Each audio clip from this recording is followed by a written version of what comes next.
உண்டாம் நல்ல மனம் உண்டாம், மாமலரால் நோக்குண்டாம், மேனி நுணங்காது பூக்கொண்டு, துப்பாத்து திருமேனி தும்பிக்கையான் பாதம் தப்பாமல் சார்வார் தமக்கு. இந்த வீடியோவில் நம்ம பார்க்கக்கூடிய விஷயம் அப்படிங்கிறது மே மாதத்துக்கான பலன்கள். இந்த மே மாதம் அப்படிங்கிறது ஆங்கில மாதம். மே மாதம் அப்படிங்கிறது சித்திரையினுடைய 18ஆம் தேதியிலிருந்து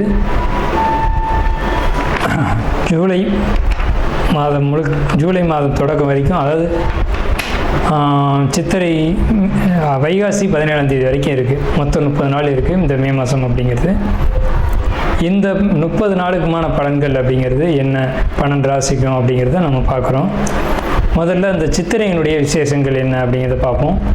சித்திரை மாதம் அப்படிங்கிறது சித்ரா பௌர்ணமி அப்படிங்கிறது ரொம்ப தவிர்க்க முடியாத ஒரு விஷயம். சித்ரா பௌர்ணமி அப்படிங்கிறது சித்திரை 17 அன்று வருது. சித்திரை 17 அப்படின்னு எடுத்துக்கிட்டிங்கன்னா சித்திரை 18 வரைக்குமே பௌர்ணமி இருக்கும். சித்திரை 18 தான் மே மாதத்தினுடைய முதல் நாள். அப்போ இந்த மே மாதம் தொடங்கிறது சித்ரா பௌர்ணமியில் தான் தொடங்குது. ஸோ இந்த மே மாதம் மிகுந்த சிறப்பு வாய்ந்த மாதம் அப்படிங்கிறத நம்ம தெரிஞ்சுக்கணும். இந்த மாதத்தினுடைய கிரக நிலைகள் அப்படிங்கிறது ரொம்ப ரொம்ப ரொம்ப விசேஷமாக இருக்குது. என்ன விசேஷமாக இருக்குது அப்படின்னு கேட்டிங்கன்னா, மேஷத்தில் வழக்கம் போல் எல்லா சித்திரை மாதத்திலும் சூரியன் உச்சமாக தான் இருப்பார். ஆனால் இந்த வருடம் மட்டும் செவ்வாய் ஆட்சி பலம் கொண்டு அதே வீட்டில் இருக்கார். அதே மாதிரி ரிஷபத்தில் புதனும் சுக்கிரனும் 2 நட்பு கிரகங்களும் இணைஞ்சு ஒரு அற்புதமான ஒரு நிலையில், சிம்மத்தில் கேது, அடுத்த நிலையில் பார்த்திங்கன்னா மிதுனத்தில் குரு, அவர் இந்த மாதத்தில் கடகத்தை நோக்கி பயணிப்பார். அதே மாதிரி கும்பத்தில் ராகு, மீனத்தில் சனி. இந்த மாதிரியான விசேஷம் கொண்ட ஒரு கிரக அமைப்புகள் இந்த மே மாதத்தில் அமைஞ்சிருக்குது அப்படிங்கிறது 12 ராசிக்குமே ரொம்ப ரொம்ப ரொம்ப சிறப்பான பலன்களை கொடுக்க இருக்குது. என்ன அப்படின்னு கேட்டிங்கன்னா, 2 சுப கிரகங்கள் அதாவது ஒரு சுப ராசியில், ரிஷபம் அப்படின்றது விசேஷமான ராசி, அங்கே புதனும் சுக்கிரனும் இணைஞ்ச மாதிரி ஒரு மாதம் பிறக்குது அப்படின்னாலே அது விசேஷம்தான். சரி, என்ன மாதிரியான நல்ல பலன்கள் நடக்கும் அப்படிங்கிறத நம்ம பார்ப்போம். இந்த சித்ரா பௌர்ணமியினுடைய விசேஷங்கள் என்ன அப்படின்னு பார்த்தீங்கன்னா, சித்ரா பௌர்ணமி அன்னைக்கு தான் சித்திரகுப்தனுடைய வழிபாடு நடக்கும். சித்திரகுப்தன் அப்படிங்கிறது யாருன்னு கேட்டிங்கன்னா, யமனுடைய பிஏ, அதாவது அசிஸ்டண்ட். இவர் தான் பாவ புண்ணிய கர்மா கணக்குகளை கையில் வச்சக்கூடியவர். ஸோ இவர் வழிபடக்கூடிய நாள் தான் சித்ரா பௌர்ணமி. அது மட்டும் இல்லாது ஒவ்வொரு குடும்பத்திலையும் அந்த குடும்பத்தினுடைய கன்னி தெய்வங்களை வழிபாடு பண்ணக்கூடிய மாதம்தான் சித்ரா பௌர்ணமி. சித்ரா பௌர்ணமி என்று விசேஷமாக அவங்கவுங்க குடும்பத்தில் கன்னி தெய்வங்களை எடுத்து வழிபாடு பண்ணுவாங்க. நம்ம வேணால் கன்னி தெய்வங்களுடைய வழிபாடு எப்படி அப்படிங்கிறத ஒரு தனி வீடியோவை கூட கொடுப்போம். ஸோ கன்னி தெய்வ வழிபாடு அப்படிங்கிறது ரொம்ப விசேஷமானதும் கூட, முக்கியத்துவம் வாய்ந்ததும் கூட. இதில் சித்திரகுப்தனுடைய வழிபாடு ரொம்ப ஒரு அவசியமான விஷயம். அதே மாதிரி திருவண்ணாமலை கிரிவலம், அவரவருடைய குலதெய்வ வழிபாடு. இதில் ரொம்ப குறிப்பிட்டு பேசணும் அப்படின்னா, அன்னதானம் கொடுக்கறது. இந்த சித்திரை மாதத்தினுடைய ஒரு உக்கிரமான காலகட்டத்தில் அன்னதானம் கொடுக்கறத காட்டிலும் நீர்மோர் கொடுக்கறது, தாகத்துக்கு தண்ணீர் கொடுக்கறது, இதெல்லாம் ரொம்ப ரொம்ப விசேஷம். ஸோ அவங்க வயிறு குளிர்றது போல், மனம் குளிர்வது போல் உங்களுக்கு கர்மா தீர்க்கப்படும் அப்படிங்கிறது முக்கியமான விசேஷம். ஸோ இது முக்கியமான விஷயம். அதே மாதிரி இந்த சித்திரை மாதத்தில் கத்திரி வெயில் அப்படிங்கிறது மே மாதம் 4ஆம் தேதி அன்னைக்கு மே 28 வரைக்கும் இருக்கும். இந்த 25 நாட்களும் மக்கள் அதிகப்படியாக யாரும் வெளியில் வராமலும் சில விஷயங்களை தவிர்த்துக்கவும் வேணும்.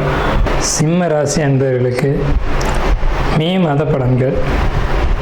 இந்த மே மாதத்தில் சிம்ம ராசிக்காரங்களுக்கு ஒரு மந்தமான சூழ்நிலை காணப்படும். 2வது விஷயம் பார்த்திங்க அப்படின்னா, வாழ்க்கை துணை அப்படின்றதுனால சில கசப்பான சம்பவங்களை வாழ்க்கையில் சந்திக்க வேண்டிய நேரம் எது அப்படின்னு கேட்டிங்கன்னா, இந்த மே மாதம் அப்படின்னு தான் சொல்லணும். என்ன விஷயம்னு கேட்டிங்கன்னா, அவங்க எடுக்கிற முடிவுகள் எல்லாமே ஒரு சுயநலத்தோடையும் பேராசையோடையும் அமைஞ்சு அதன் பின்விளைவுகள் உங்களை தாக்கும். அது எல்லாமே வாழ்க்கை துணை தான் நமக்கு ஒரு வழிகாட்டியாக நம்ம கூட வர்றாங்க. ஆனால் அவங்க சொல்லக்கூடிய விஷயங்கள் சரியா தவறா, அதன்படி நடக்கலாமா அப்படிங்கிறதெல்லாம் ஒரு முறைக்கு இருமுறை சிந்தித்து நம்ம செயல்படணும். வருமானம் பொருளாதாரம் பொறுத்த வரைக்கும் உங்களுக்கு சிறப்பு தான். அதில் எந்த ஒரு குறைபாடுகளும் வரவே வராது. வருமானம் பொருளாதாரம் நிறைவாக இருக்கும். சொல்லப்போனால் அதிகமான வருமானங்கள் பொருளாதாரங்கள் இருக்கும். முதலீடுகள் பொறுத்த வரைக்கும் வெற்றியை தான் கொடுக்கும். முதலீடுகளில் குறிப்பிட்டு சொல்லணும் அப்படின்னம்னா, சிறிய வியாபாரம் பண்ணக்கூடியவங்க அல்லது தொழில் பண்ணக்கூடியவங்க, எந்த ஒரு தொழிலாக இருந்தாலும் தொழில் பண்ணக்கூடியவங்களை பொறுத்த வரைக்கும் தொழில்கள் அமோகமாக இருக்கும். தொழில் மூலமாக லாபங்கள் அதிகரிக்கும். லாபங்கள் அதிகரித்தது மூலமாக சேமிப்பு அதிகரிக்கும். ஆனால் வாழ்க்கை துணையினுடைய ஒரு கருத்து கோட்பாடு மட்டும் உங்களுக்கு தவறான வழிகாட்டுதல் அமையும். ஸோ இது ஒரு விஷயம். அதே மாதிரி தந்தை மகன் உறவு, இது கசப்புகளை அளவுக்கு அதிகமாக ஏற்படுத்தும். தந்தை உடனான உறவு மட்டும் இல்லாமல் வாக்குவாதங்கள், அதே மாதிரி சொத்து தகராறுகள், தந்தைகிட்டேருந்து வர வேண்டிய சொத்துக்கள் வராமல் போகிறது, அதில் ஏதேனும் வம்பு வழக்குகள் வர்றது, இந்த மாதிரியான சூழல்கள் உங்களுக்கு காணப்படும். அதே மாதிரி உங்களுடைய குழந்தைகள் வழியில் பார்க்கும்போது, குழந்தைகள் வழியிலையாக இருக்கட்டும், அல்லது உங்களுடைய படிப்புகளாக இருக்கட்டும், அல்லது உங்களுடைய குழந்தைகள் வெளியூர் வெளிநாடு அல்லது வெளி இடங்களில் போய் படிக்கக்கூடிய சூழ்நிலைகள், சமுதாயத்தில் உங்களுக்கான அந்தஸ்து மதிப்பு மரியாதை கூடக்கூடிய ஒரு அமைப்பு அப்படிங்கிறதுலாம் ரொம்ப சிறப்பாக இருக்கும். உங்களுக்கு பயணங்கள் நிச்சயமாக உண்டு. பயணங்கள் பொறுத்த வரைக்கும் என்ன பயணங்கள்னு கேட்டிங்கன்னா, வெளியூர் வெளிநாடு பயணங்கள், அதே மாதிரி கல்ஃப் கண்ட்ரி குறிப்பாக அந்த மாதிரி போகக்கூடிய அமைப்புகள் நிச்சயமாக இருக்குது. நீண்ட நாளாக முயற்சி பண்ணிகிட்ருக்கீங்க அப்படின்னா அந்த முயற்சி இப்போ சக்ஸஸ் ஆகும். அந்த முயற்சி எடுங்க, கண்டிப்பாக சக்ஸஸ் ஆகும். அதன் மூலம் வருமானம் பொருளாதாரம் இதெல்லாம் அளவுக்கு அதிகமாக உயரும். குறிப்பாக ஐடி துறை சம்மந்தப்பட்டு நீங்கள் ட்ரை பண்ணீங்க அப்படின்னா அது நிச்சயமாக நல்லாயிருக்கும். இயந்திரம், கட்டுமானம், பொறியியல் இது சம்மந்தப்பட்டவங்களுக்கு ரொம்ப சிறப்பாக இருக்குது. இது சார்ந்து நீங்கள் ஜாபோ தொழிலோ இது மாதிரி தேடினீங்க அப்படின்னா, அதுவும் வெளியூர் வெளிநாடு சம்மந்தப்பட்டு தேடினீங்க அப்படின்னா நிச்சயமான முறையில் அது உங்களுக்கு ஒரு வெற்றியை கொடுக்க தான் செய்யும். அதில் ஒரு இடர்பாடுகள் அப்படிங்கிறது இல்லை. அதே சமயத்தில் உங்களுடைய கோபங்கள் அப்படிங்கிறத நீங்கள் குறைச்சிக்கணும். தலைக்கணம் அப்படிங்கிறத குறைச்சிக்கணும். நான் தான் பெரியவன் அப்படிங்கிற எண்ணங்கள் அதிகரிக்கும். எனக்கு கீழே தான் எல்லோரும் இருக்கணும் அப்படிங்கிற எண்ணங்கள் வரும். அந்த எண்ணங்கள் பொறுத்த வரைக்கும் உங்களை ஒரு உயரத்துக்கு கொண்டு போகாது தவிர உங்களுக்கு அது ஒரு கெடுதலான விஷயங்களை நிச்சயமாக கொடுக்கும். அப்படிங்கிறத மனசில் வச்சுக்கிட்டு நீங்கள் சரியான பாதையில் போகணும் அப்படின்னா, பொதுவாகவே சிம்மராசிக்காரங்க நேர்மையாகவும் நியாயமாகவும் நடந்தக்கூடியவங்க. மற்றவங்க கருத்துக்கு முக்கியத்துவம் கொடுக்காம உங்கள் மனசாட்சிப்படி நீங்கள் நடந்துக்கிட்டீங்கன்னாவே போதுமானது. ஸோ அதுதான் சிம்மராசிக்கு ரொம்ப முக்கியமான விஷயம். இந்த மே மாத காலகட்டத்தில் பார்த்தீங்க அப்படின்னா ரொம்ப எந்த ஒரு விஷயத்தையும் நுட்பமாக யோசிப்பீங்க, நுட்பமாக சிந்திப்பீங்க. அதன் மூலம் வெற்றி கிடைக்கும். உங்களுடைய மனசாட்சிப்படி நடப்பீங்க. அதுதான் நல்லது அப்படிங்கிற ஒரு அமைப்பு இந்த மாதத்தில் இருக்குது. மற்றபடி கிரக நிலைகள், மாத கிரகங்கள், வருட கிரகங்கள் அப்படின்னு பார்க்கும்போது கிரக நிலைகள் உங்களுக்கு சாதகமான ஒரு அமைப்பில் அமைஞ்சிருக்கு. அதை பயன்படுத்தி வாழ்த்தி அமைகிறோம்.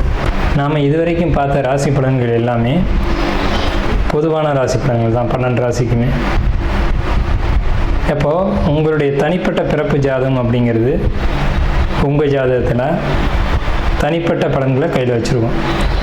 உங்களுக்கு ஜோதிடம் சம்பந்தமான சந்தேகங்கள் இருந்தாலும் சரி, அல்லது ஜோதிடம் பார்க்கணும் அப்படின்ற எண்ணங்கள் இருந்தாலும் சரி, இல்லை ஜோதிடத்தில் சந்தேகம் இருக்குன்னு நீங்கள் நினச்சாலும் சரி, நம்ம நம்பர் கீழே ஸ்க்ரீனில் தெரியுது. அந்த நம்பருக்கு காண்டாக்ட் பண்ணி நீங்கள் எந்த நேரத்தில் வேணாலும் நம்மக்கிட்ட பேசலாம். இல்லை ஜாதகம் பார்க்கணும் அப்படின்னாலும் நீங்கள் அப்பாயின்மெண்ட் வாங்கிட்டு எப்போ வேணாலும் நம்மளை காண்டாக்ட் பண்ணி ஜாதகம் பார்த்துக்கலாம். நன்றியும் வாழ்த்துக்களும். வாழ்க வளமுடன்.